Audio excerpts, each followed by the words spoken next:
Guys, we are live. Dave's LFC chat. Hit the like, hit the share, hit what you want. I hope Liverpool hit the back of the net on Sunday against Everton, who look like they could get relegated. We'll have a chat about that big game, of course, on Sunday. And I have a legend with me, Daz O'Connor from the Liverpool Connection podcast. His link will be in the description. This guy has unbelievable people on. I mean, he's like one of the talk show hosts from the 70s and 80s. The guests he has on, A-listers. Peter Moore, ex-CEO, of course, he's had. I mean, he'll tell you who he's had on. Just ridiculous people he's had on, all connected some way to either Liverpool, the city, or the club. Daz, welcome to the show. Appreciate you bringing me on. It's been a while. So I know we go back and forth all the time. Yeah. So I'm glad my kids are at school. I'm glad I'm done with working for today. So I'm all yours, baby. I'm all yours. Love it. And I love that word baby, by the way. Oh, yes, baby. Listen, as I said, we're going to have a chat about the Everton game, but I think we should delve into Liverpool.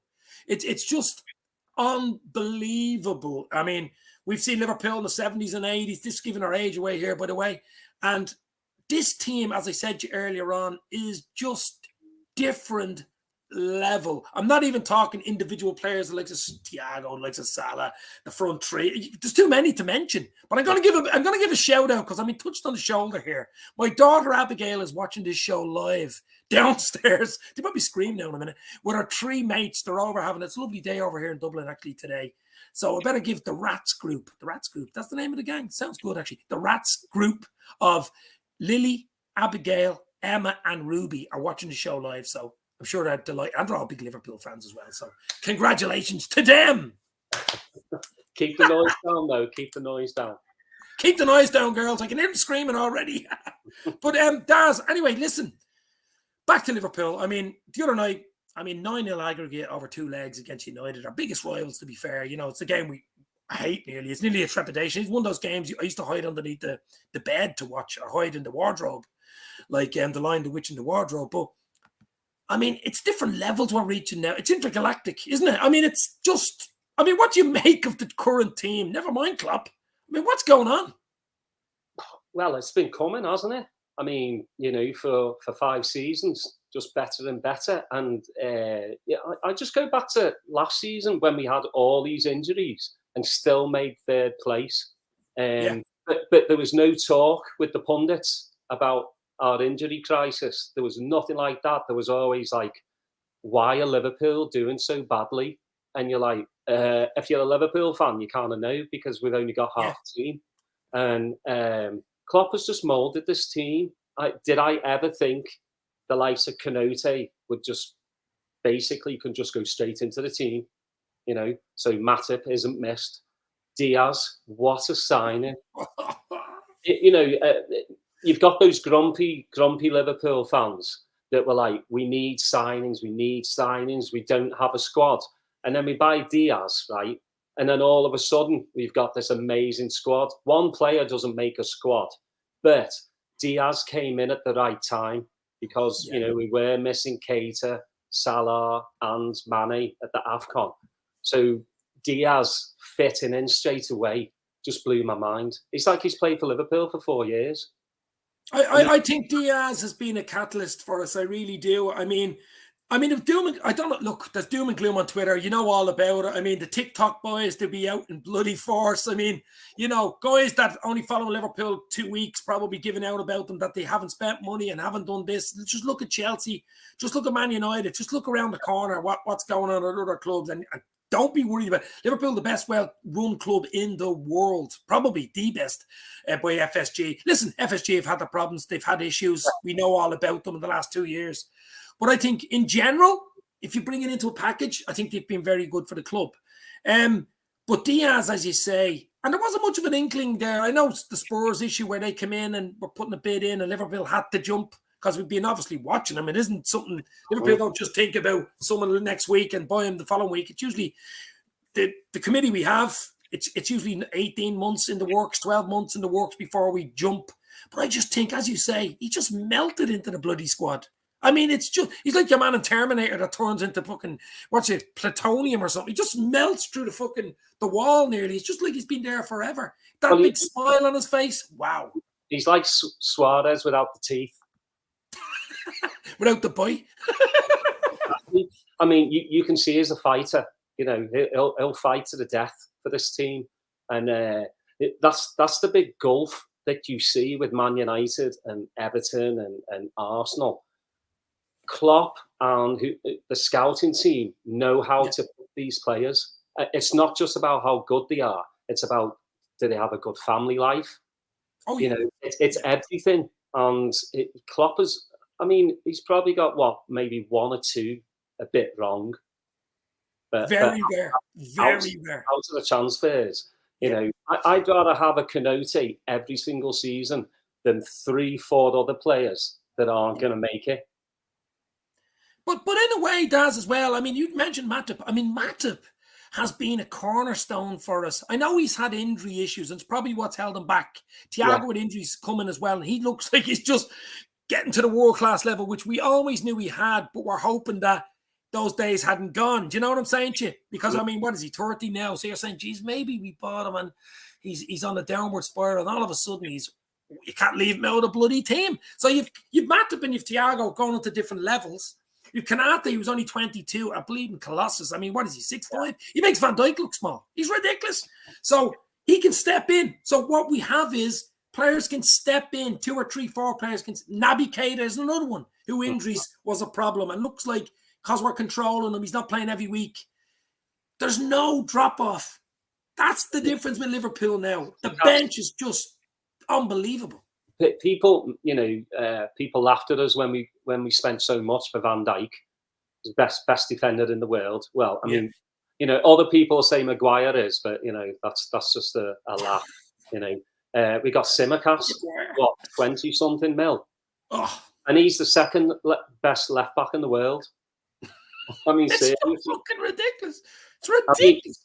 I mean, he needs some fashion sense. Let me tell you that. Oh, I've seen the fashion sense. Yeah, it's not as bad as Calvin Lewins though. But I mean, like, yeah, fucking hell. But look, we could talk about Liverpool, the squad, the player Klopp. We haven't even touched on Klopp. I mean, he's ridiculous. I mean, he is the glue. I mean, I've said it before. He is the cement that holds the house. He's the glue that holds us together. He's the kinetic energy. He is basically the gravitons that hold the universe together. Right? But you know what I mean? He gets Liverpool. He gets the city. He gets the people. He has Shankly DNA, as far as I'm concerned. There will be a few tears when he finally leaves. You know, that I don't even want to think about that day. None of us. I don't even want to ruin a podcast thinking about fucking that. But you know what I mean? Look, I have an inkling. What is he? 2 years left on his contract. I have an inkling, and it has changed in the last, since Diaz has come in around January, February, March, and with the way we've been quadruple hunting. I think things have changed in Klopp's mind, and I don't know whether you've seen him in interviews giving away little Freudian slips that there could be an extension on the cards. Which, if you would have asked me 6 months ago, I would have just said no. He's a man of his word. If he goes in 2 years, family first, I think there's a chance. Yeah, I think at least an extra season, or two, you know, which will put him at what, 2026, right? Yeah. You know, we know we can't have him forever, but to me, I wish we could. I wish we could. Linders would be my next. Oh yeah, I mean, people are talking about Steven Gerrard, but I think he recruit from within first. You give Linders a year. I mean, he's just there. He'd be just like taking over the steering wheel. Now he's not Klopp, but nobody is. You know, nobody is. Well, nobody is, but I mean, he's the second man to Klopp. Peter Crouch does a lot of work behind the scene. No one ever mentions him. You know, my mate John Octerberg's there. I'm sure you know John. John does loads of. I mean, the whole staff, Vito, the whole bleeding staff, right down to the dinner ladies, they always say, is all. That's what makes Liverpool great. I think it's the city. I like talking about the city as well, not even the football club. So it's so important. That's why this weekend's always important, of course, on Merseyside, because it's the derby. And I mean, Everton have fucking huge issues. I think with that Burnley win last night, we go on to the game now. I think they're going to struggle, because I think we're going to beat them the weekend, and they've some tough games. I think Burnley have slightly easier of the run-in if you know the fixtures. So Sunday, I mean, it's always a niggle. You know, it's always a niggle. It won't be like the United game. A bit of a niggle involved. There'd be a few, hopefully not too nasty tackles. We all know what happened with Van Dijk and Thiago a few seasons back. I'm hoping it's not that bloody dirty, but it will be a rough and tumble game. But I expect Liverpool to win. What do you think? Oh no, we'll smash them. Obviously, the team's not as even good as United on paper. No. But they're going to put a shift in which United didn't. Yeah. There'll be some tackles flying in. Yeah. Definitely. I mean, this is their final. It's been their final since 1995. The only trophy they're going to win, that one trophy that they get. That 3-0 last season, that was their holy grail to beat us at Anfield. But obviously, we had half a team. So, no, we'll smash them. Yeah. Do you know what I am worried about? I am worried about injuries, though. Yeah. From stupid tackles, and we're hammering them and they fucking lose the rag, we're 3-4-0 up. That's what I'm worried about. Yeah, that's the thing. Like, you just want to win, no matter what. But you want everybody to come off that pitch. No injuries. That's what I fear on Sunday.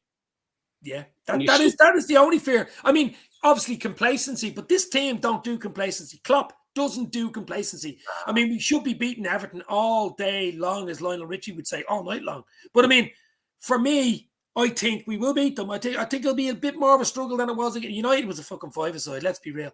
But I think it'll be something like 2-0 or 3-1, and it will be a shift. You put in a shift to beat them because they will not lie down. There's no chance of them lying down, Yeah, I think it'll be a sticky toffee on Sunday. There'll be at least, I would think, 3 to 4 changes. Keita's going to come back in midfield. Konate's going to come back. I have a feeling Tsimikas for Robbo. Jota will come in. So I'll ask you your 11 now in a minute anyway. So what you think will come in? I mean, we won't even talk about Everton because they're fucking shite. Yeah, why would we? That I wasting my breath. But I would ask you as a Scouser, though, the question, and I think I'm a Dubliner now, which is obviously close to Liverpool, but I don't know, the city, I mean, Everton, Liverpool, the history, we know all about the history. Everton originally was Liverpool, basically we split. But thank God we split. A bit like the Reformation, isn't it? But yeah. I mean, but for me, I mean, Scouser, a real Scouser like you, I'm going to ask you a simple question here. Would you like to see Everton relegated, or would you like them there as a banter club in the Premier League, good for the city and stuff like that? Or what do you think? So that's a tough question, to be honest. That's why I'm asking it, because I know what I'd say. For the city, yeah, it would be bad for Everton to get relegated. But on a personal level, fucking relegate those bastards. I thought you were going to give me a different fucking answer. No, get them relegated, because I'll be laughing at Cousins all year long. Because on the same shoe, Evertonians would be laughing at us if we got relegated. So yeah, get them relegated. I mean, I actually think they'll stay up. I do. I mean, they've got a tough next 3 years. Us, Chelsea, Leicester. That's tough. And then Watford, who are fighting for their lives, Brentford, and Southampton, I think. Yeah. So they're all tough games, but relegate them. Put them down. Can they get relegated to League Two? Well, that's a good answer. That's straight. I actually thought you were going to say something different. I actually thought you were going to say, "Oh no, it'd be good for City to have 2 teams in the Premier League. It'd be good for that." I thought you were going to say that, but obviously not. No, because I mean, people talk about will it be bad for the City? And I'm just thinking, well, why would it really be that bad? Because they'll get parachute payments, plus they have a billionaire. Yeah. So I mean, they'll probably go down and come straight back up. Plus, the championship's a good level anyway. Exactly, for them, yeah. You know what I mean?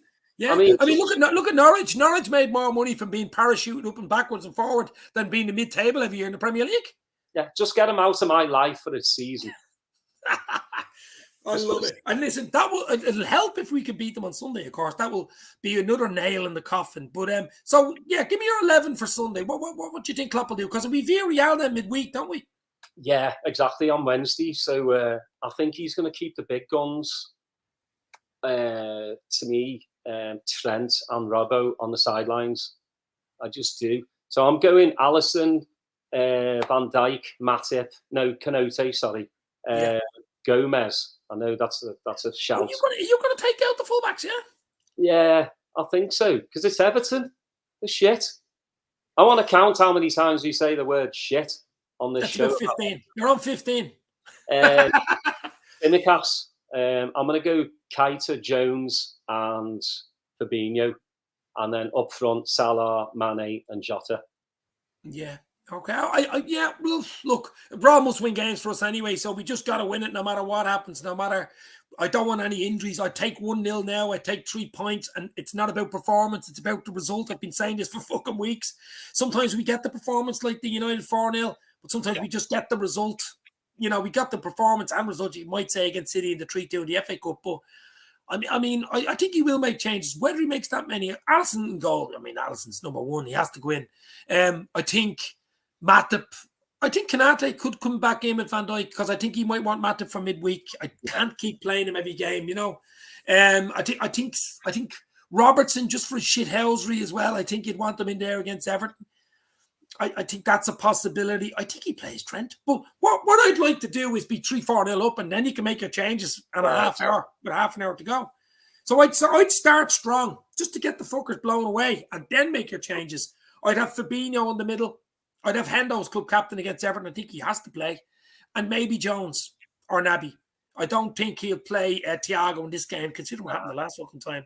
And I think Salah plays every game. He's on fire at the moment. Those 2 goals, he needed the goals the other night. I said he would score. He did. He got a brace. He looked back to himself. And he's a good record against Everton as well. So I'd go Everton. Man is just on fucking fire at the moment. And Jota, I think Jota come in. I give Diaz on the bench, give him a rest because he does like a Champions League start, doesn't he, midweek? We've so many bleeding eggs in the basket. We have to just, I know people say take it game by game, but we've so many big fucking games. Every game's a cup final. It's ridiculous. 6 league games left. Yeah, Bobby's back in training as well. So he's another. Bobby's back in training. Bobby might get a start. Yeah, it's mental, isn't it? That front 5 is just world class. Like they can interchange whenever and just destroy a team. But does anybody have a better front 5? I don't think so. No chance. Rule football. Yeah, I mean, even PSG would probably like to say they do. Yeah, but I don't think so. On form and everything, no chance. What I've loved about this season, especially like the last 3 months, is the way Klopp has managed these matches. Because if you notice, we don't even look like we're out of second gear. That's what I'm saying. Look, Klopp, for me, obviously his staff and all Pep and all the boys, Peter and all in the background, but the way he's managed it, with Diaz coming in was a catalyst, as I said earlier, he just gave us a fucking boost. It was a bonus. It was a Brucey bonus. It basically like getting the number on the lotto. And, you know, you 5 numbers and getting that bonus number. That was the bonus number that just gave us that. It opened up the whole front 3. It maybe even made Mane start to fucking say, listen, I better start kicking in here. He's looked different in that number 9 position. He's been ridiculous in that number 9 position. I think that's his position now. Now, remember, he's only a year left in his contract too. So him and Salah and Bobby, I'd fucking sign the 3 of them. And Klopp. That'd be a nice summer, wouldn't it? It would. But would you do? I mean, what's your stance on, like, you know, Salah, like the 400k that's been right? I'll give you my stance, and then I want your stance on it if you can. Look, Salah's world class. We have to take into account his age and stuff. Of course you do. It's a business. We can't be sentimental about it. We have to be, you know. Depending on what happens this year, obviously we can win everything. I really want the league. I don't care. I'm not saying don't care about anything else, but the bread and butter I want that bread and butter. I want number 20 in the back pocket. I'll take a Champions League. I'll take an FA Cup. I'll take the whole fucking lot of them. But if you're asking me right now, what do I want? It's the league. But because I'm old school. But Salah's contract for me, it's not easy. We know it's not easy. His agent's obviously in the background. Rami Abbas, you can say what you want about him. It's his agent. But I think there's another angle to it. I think Salah has self-worth. He's a family man. He's a religious man. But he's self-worth. I mean, is he worth 350 to 400 a week? And when you look at other players that are on that and more, you'd say yes. I mean, if you're playing a game of cards, yes, he's worth it. Playing a game of Monopoly, is that road worth 400 grand or that hotel or house? Yes. Will Liverpool give it? Obviously, there's a sticking point there, and there's a business saying, well, he's 30. We want to give him another, year left? He wants probably 3 more years at least, bringing up to 34. There's no real sell on there, blah, blah, blah. I think he's worth 400 grand a week. If you're asking me that now, absolutely. Now that's probably only a blank 400 grand a week. He's probably bonuses and fucking all these deals left, right, and centre. Nike. That's a wage. That's your wage. But I think he's worth it. I really do. The only problem Liverpool have then is if you give him 400 a week, you've the likes of Mane looking for a contract. Now Mane is starting to get up there at the moment as being so important. You've Van Dijk, you've Alisson, you've the A game players. Start knocking on the door going, well, I'm only on 250, but he's on 4, so maybe I'm worth 3. You know what I mean? Yeah. But I think you make an exception for Salah. I don't think he's greedy. I really don't. I think it's self-worth, and he is worth. He's been so good to us. He's been so good for us in the last 3-4 seasons that I think you have to give it. I mean, Salah leaving in the summer, what are we going to replace him with? Yeah, no one. Who are you going to replace him with? Mbappe, he's not coming to Liverpool. Well, he'd cost a hell of a lot more anyway. It costs more money. Okay, he'd be younger. He'd have more longevity, like he'd have a longer contract and stuff like that. But I still think there's 3 or 4 years in Salah. He's super fit. Yeah. What do you think? What's your stance on it? Would you give him the 400? Well, I think you hit the nail on the head, Dave. I think it's already. I think it's a done deal. I think the 350 to 400 is done. I think it's like you said, it's the add-ons that are causing the problems. You know, like probably, shirt sales and all that good stuff. Percentages, rights, your image rights and all this type of thing. Image rights, I think that's the big issue. And then obviously the greedy agent.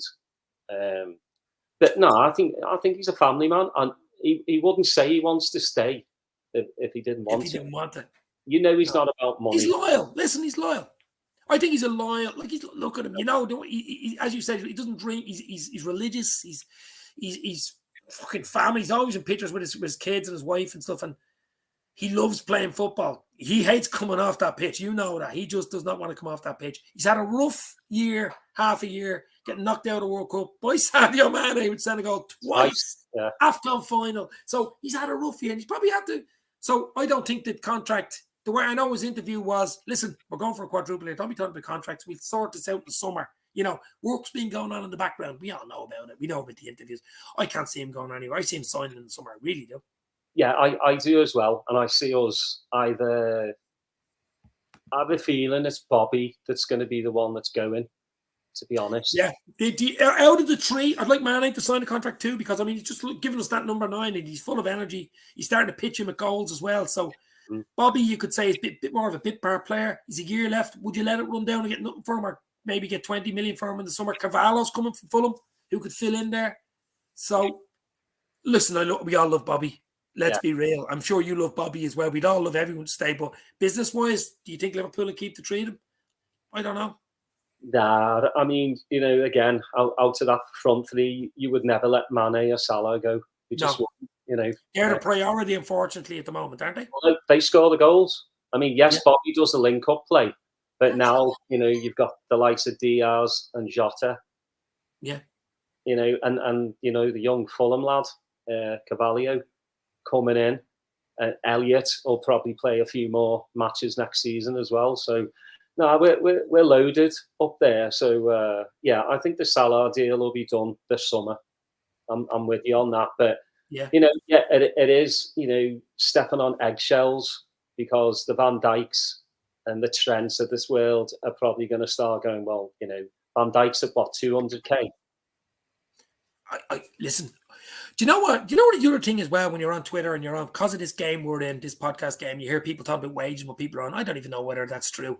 Who would know what the wages are on? I mean, as you say, bonus and all, and fucking deals with Adidas and Nike and in the background, and fucking every types of deals with EA Sports and all these things. The basics that are on Liverpool, I don't even know outside. You can throw all these numbers in the air. I don't know if anybody knows other than them and their agents than the club. I don't know what he's on really. I think they just throw him on a poster board and see what numbers comes up. Yeah, but that's fuck. Listen, he's on more than me and you. Let's put it that way. Yeah, he's on more than me and you. Let's be real. So the weekend, okay, we're going to wrap up soon. But I'm waiting for a sponsor. And look at your sponsor by Adidas. Look at me. It's ridiculous. No, I'm sponsoring them. You're sponsoring them. The amount of money I've spent on My God. How many pairs have you got behind you there? About 70? About 70 there, but I own about 190. 190 pair of Adidas runners? Yeah. I've 2 pairs of runners. Well, no, just the runners. I've got about like 10. The rest of them are like originals, like old school. Holy shit. You're like Imelda Marcos with her shoes. Daz, you're killing me, baby. We'll love it. Love it. But listen, the weekend, I'm going to go 3-1. Or will they even score against us? That's shy. Fuck it, 3-0. 3-0. Salah double. Salah on the brace. And Mane. I've never made a prediction in my life. And I'm not going to start now. You don't make football score predictions. We're going to win. Yeah, win's a win. We'll smash them. Listen, exactly. Scoreline doesn't really care once you win the fucking game anyway. Yeah, by the end of the weekend, Frank Lampard will be 50 stone. Fat Frank. I've seen some of the memes and oh my Jesus Christ. They're brilliant though, to be fair. He's crying into his pork pies. Oh my God.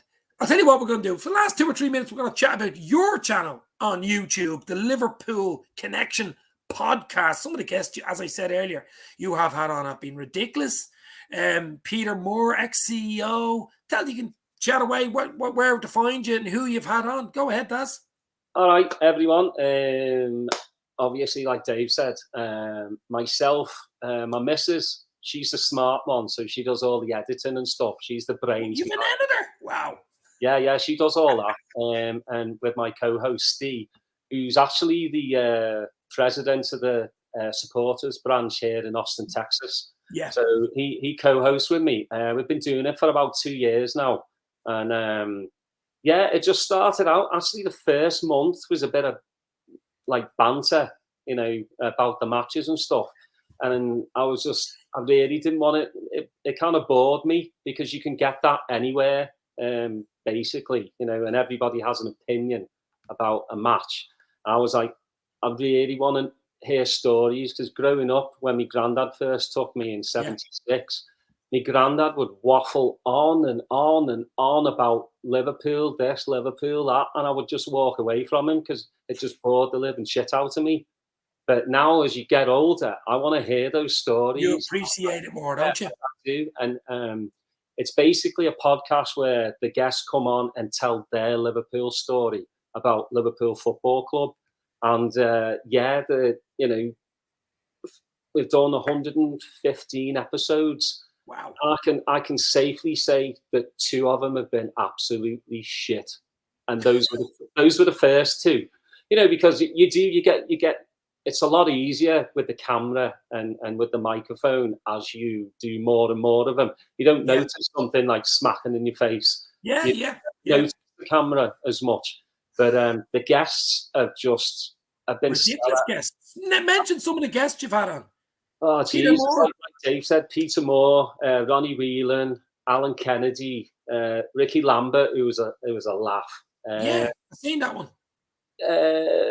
Craig Johnson was our 100th episode, and usually, a lot of people say 40 minutes is pushing it on a podcast.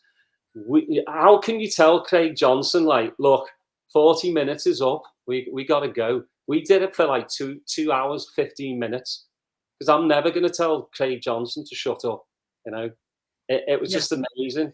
Was he involved, as you've the Adidas behind you? He was involved in the Adidas Predator boot. Yeah, he got shafted by them, actually. Yeah. He's the one that came up with the design, and Adidas took it, and he didn't get any royalties. Yeah, pretty bad. I heard, his life story is out of this world. I mean, at the peak of his career, his sister was injured in a gas explosion and can't do anything for herself. He quit football to go and help her. I mean, how many footballers would actually do that nowadays? Ridiculous. Yeah, I know. It's absolutely crazy. I've been blessed with mates that work at LFC that have really helped me out. Family members that know, family members that from other people. As you say, Liverpool Connections, basically. Liverpool Connections podcast. I'm so chuffed to say this as well. This is a premiere. I'm getting a couple of the lads from Frankie Goes to Hollywood coming on. Woo. Yeah. Phil Thompson will be on. We just had Tony Evans. Dave, you need to get Tony Evans. If you want, I'll ask him, because absolutely he's as raw as they come and straight as they come as well. He'll tell you like it is. And you ever have Peter Houghton on from the farm? Oh yeah, Peter's sound. Peter is absolutely. I've had him on. He's going to come on the end of the season as well. I mean, to see the Boot Room Boys, the documentary, class, absolute class. Yeah, so it's just gone strength to strength, and that's with the help of everybody listening. Everybody likes a good story, Yeah. If you can tell it well, and I've always said this. It's a podcast for me as well, because I get to sit there and listen, and the good thing is you let the guest speak. A lot that's the greatest thing about a podcast that I love. Let them speak.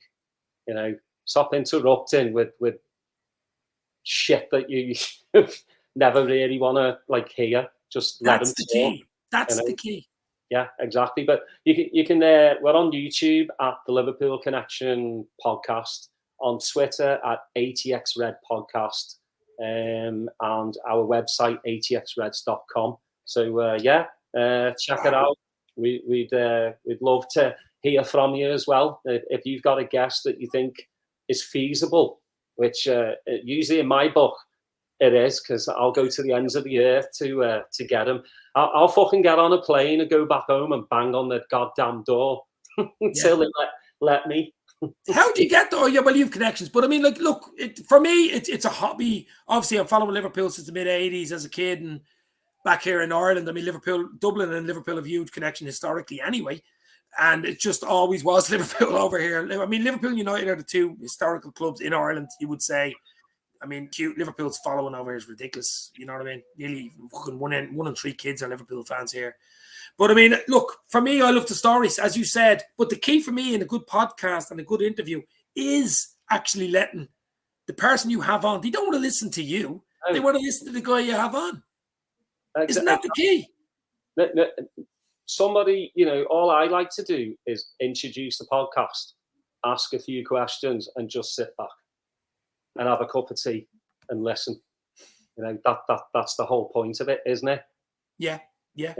Because again, nobody wants to hear me fucking waffle for 45 minutes to an hour, or even look at me mug. So you're the guest today. I'm a proud guest. I am. I'm really, really happy you asked me, mate. I'm chuffed. I'm like you.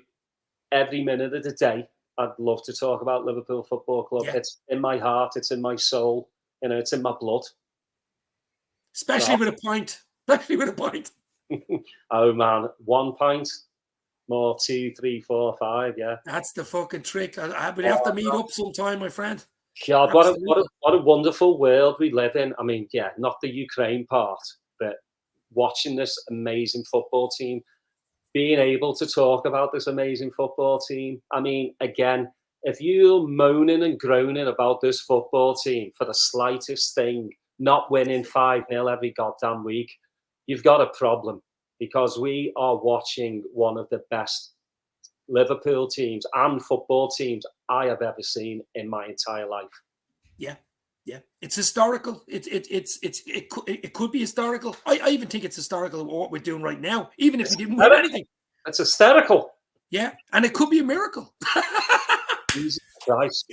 I mean, I don't like to really think about it too much, because I'm just like, can we do the quadruple? I mean, we could. We'll see in the next couple of weeks where we're at. I still think we'll pip City for the league. I do. That's what I want, Daz. I want the league. I want the league. I'm like you. Yeah. And I would like the FA Cup, to be honest, just because I domestic treble. Yeah, I love Wembley. We haven't won there in a very long time. 2012, I think, wasn't it? Yeah. Good God, I know. We're getting old, aren't we, Dave? Look, we're all getting old, but listen, if we can grow old gracefully and happily enjoying the Reds, I will take that all night long. Daz, it has been an absolute pleasure. I will put the link for Liverpool Connection podcast in the description anyway, guys. Check him out. He's unbelievable guest. Unbelievable guest. I mean, it's like the Johnny Carson show at some stage, but it's that good. Daz, we'll have to do this again the end of the season, do a little preview or review of the season. Definitely. Well, I should get you on mine as well. Yeah. Because we haven't talked about when you first went to Anfield and all that good stuff. So no problem. And just a little tidbit, because nobody knows this apart from me and Dave. Me and Dave were in the same place at the same time in 2019 at the end of the season bash for the Anfield Wrap, where we both pretty much probably stood about 20 feet away from each other, singing the Bobby Firmino song on the steps for like fucking 2 hours. Banging on the goddamn walls. Yeah, that's crazy. That was unbelievable. Small world. That was a great night. I'm only after being at the Dublin show, the Anfield Rap show a few weeks ago. He came over to Dublin and we went nightclubbing after it with John Gibbons. It was great. Great. I could have spent a bit more on the pyros though. Instead of the pyros. The confetti stage. Oh, yeah, that was. Let's hope there's more pyros in the next fucking few weeks. That's all I can say. Yeah, defo. I'm with you on that.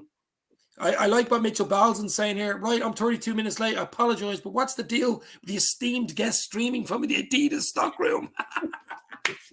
Mr. Adidas. I like it. Daz, as I say, we'll do it again. Don't worry. This has been absolutely brilliant. I've got to go. My little girl and her friends are watching downstairs. It's been legendary. Daz, Liverpool Connections podcast. Check it out, guys. As I say, it is top notch. Thanks for the comments. Stay safe. Liverpool to beat Everton on Sunday. I am sure we're all looking forward to that. You'll never walk alone, guys. Cheers. Up there, lads. Get in. It'd be good just to press end then, wouldn't it?